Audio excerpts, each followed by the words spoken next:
में हुई। उससे 9 वर्ष पहले भगवान भूमि से प्रकट हुए। कैसे प्रकट हुए महाराज? कपासन से आगे, चित्तौड़ जिले में कपासन से आगे ताना एक गांव पड़ता है जिसमें बड़े बड़े पहाड़ हैं महाराज, और 2 गांवों के बीच में वो पहाड़ियां होती। कुछ बच्चे बकरियां चरा रहे थे और बकरी चराते चराते बारिश का समय था, तो एक भुजंग आया और एक भुजंग आकर के आया जो बकरियां भड़क गई, भागने लगी इधर उधर, और वो सांप एक बिल के अंदर घुस गया। और जैसे ही वो बिल के अंदर सांप घुसा, बच्चे थे खोदने लगे कि वो सांप कहाँ गया कहाँ गया कहाँ गया।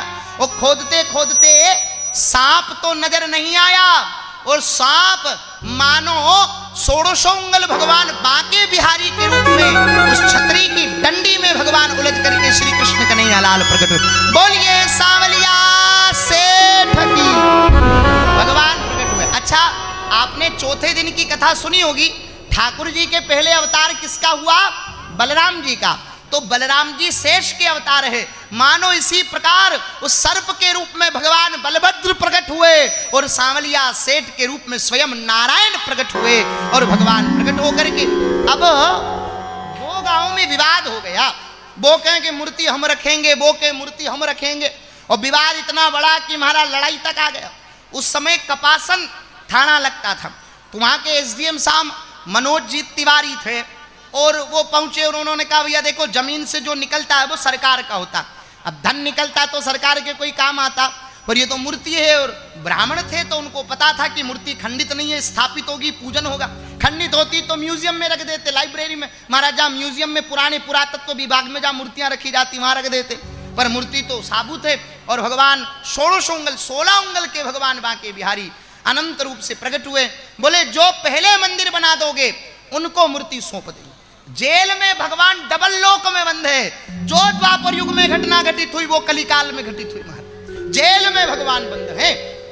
अब इधर पूज्य महाराज जी मेवाड़ क्षेत्र में गांव गांव में मंदिरों के निर्माण करवाते भक्तों को जगा करके।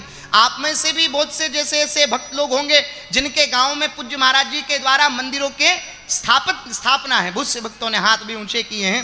ठीक इसी प्रकार महाराज पूज्य गुरुदेव भगवान मंदिरों के निर्माण, और उस समय मुंगाना में महाराज श्री जी ने अपना स्थान नियुक्त किया, और वहां पर महाराज जमीन खरीद करके हमारे पूज्य दादा गुरु श्री बिहारी दास जी महाराज के नाम से, उनके नाम से भूमि लेकर के उन्होंने आश्रम की स्थापना करी। सांवलिया धाम आश्रम उसका नाम रखा। स्वप्न नींव का काम, मंदिर आश्रम का काम चल रहा था, और पूज्य गुरुदेव भगवान एक नीम के पेड़ की छांव में सोए हुए थे। दोपहर में स्वप्न में 2 संतों ने दर्शन दिए पूज्य गुरुदेव भगवान को। अरे महाराज, गांव गांव तो मंदिर बनाते हो और ठाकुर जी जेल में बैठे, जिनकी खबर कब लोगे?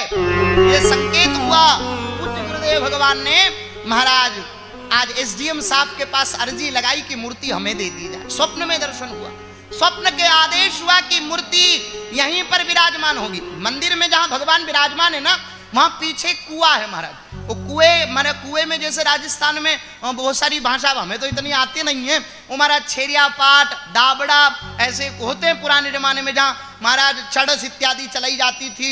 अलग अलग प्रकार से जहाँ पशु पानी पीते थे उसको कुछ अलग कहते थे।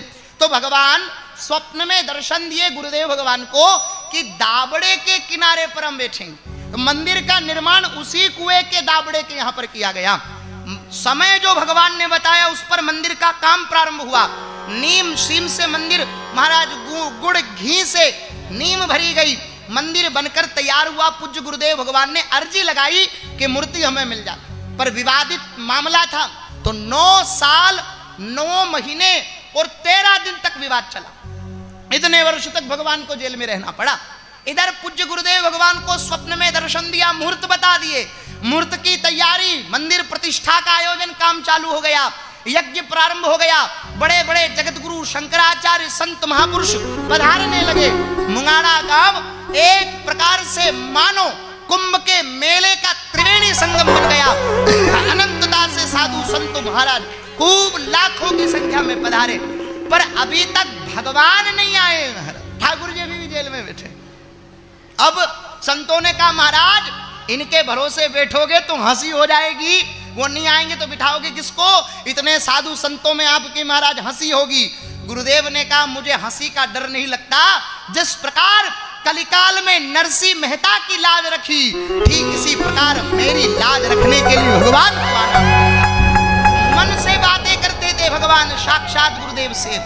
इधर प्रतिष्ठा का समय आया, सोमवार को सुबह 7:15 बजे भगवान को विराजमान होना है, और शनिवार का दिन आ गया। एसडीएम साहब अपने जरूरी काम से जयपुर चले गए।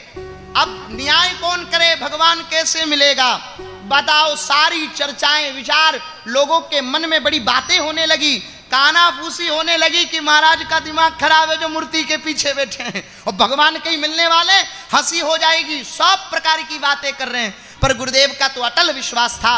ऐसा चमत्कार हुआ, शनिवार की रात्रि को एसडीएम साहब को आधी रात्रि को उठ करके कपासन आना पड़ा। महाराज शनिवार की रात्रि को ही जयपुर से निकल गए, मानो स्वप्न में आदेश हुआ और आए कपासन।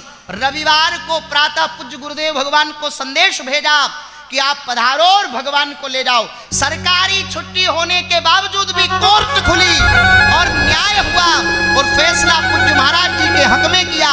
जेल के ताले टूट गए और पूज्य ठाकुर जी गुरुदेव को सौंपे गए, और वही सांवलिया सेठ गाजे बाजे के साथ सांवरिया धाम आश्रम मुंगाना में विराजमान है। एक बार कोई दर्शन कर लेवे तो उसके सारे मनोरथ पूर्ण होते हैं। समस्त सिद्धियों को प्रदान करने वाले, मंगल प्रदान करने वाले, अनंत आनंद देने वाले भगवान मुंगाना श्याम। आइए उनकी एक महिमा का भजन हम श्रवण करते हुए चलें।